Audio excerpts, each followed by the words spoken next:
American ballet students getting a real lesson in the historic change happening between the U.S. and Cuba with a special program in Havana. They are now studying at the National School of Ballet in Cuba, spending every day immersed in dance. Let's go to Local 10's Havana reporting now exclusively from Havana. Here in Havana, here is another example of what has flourished in a still fragile relationship between the U.S. and Cuba. This is the National School of Ballet, a Cuban institution that 3 years ago started an artistic and collaborative exchange with a Chicago-based school.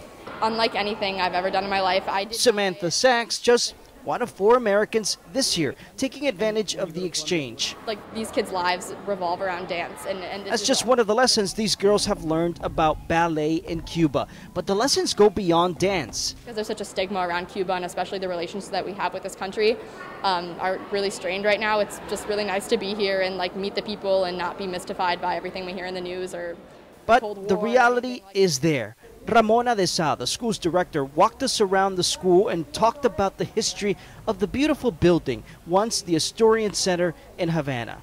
On a daily basis, de Sa says the school faces multiple challenges, from the shoes they wear to the equipment they use. They often have to buy them in Europe or China, which makes the product more expensive and harder to bring back to Cuba. It would be easier if they could buy things in the U.S., she says, but the embargo makes it almost impossible. Despite the obstacles, the school continues its mission, even taking in Americans because they feel the exchange is important. This country is unlike any other. American students like Timmery Freeman have learned Spanish, and she says the training is unlike any other.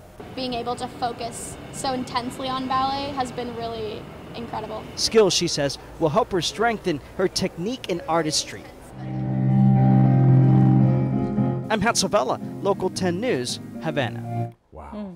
The arts just brings people together. Oh, yeah, and still going on in spite of the challenges in Havana. And all those young girls are going to be changed forever by that. Yes, absolutely. Right?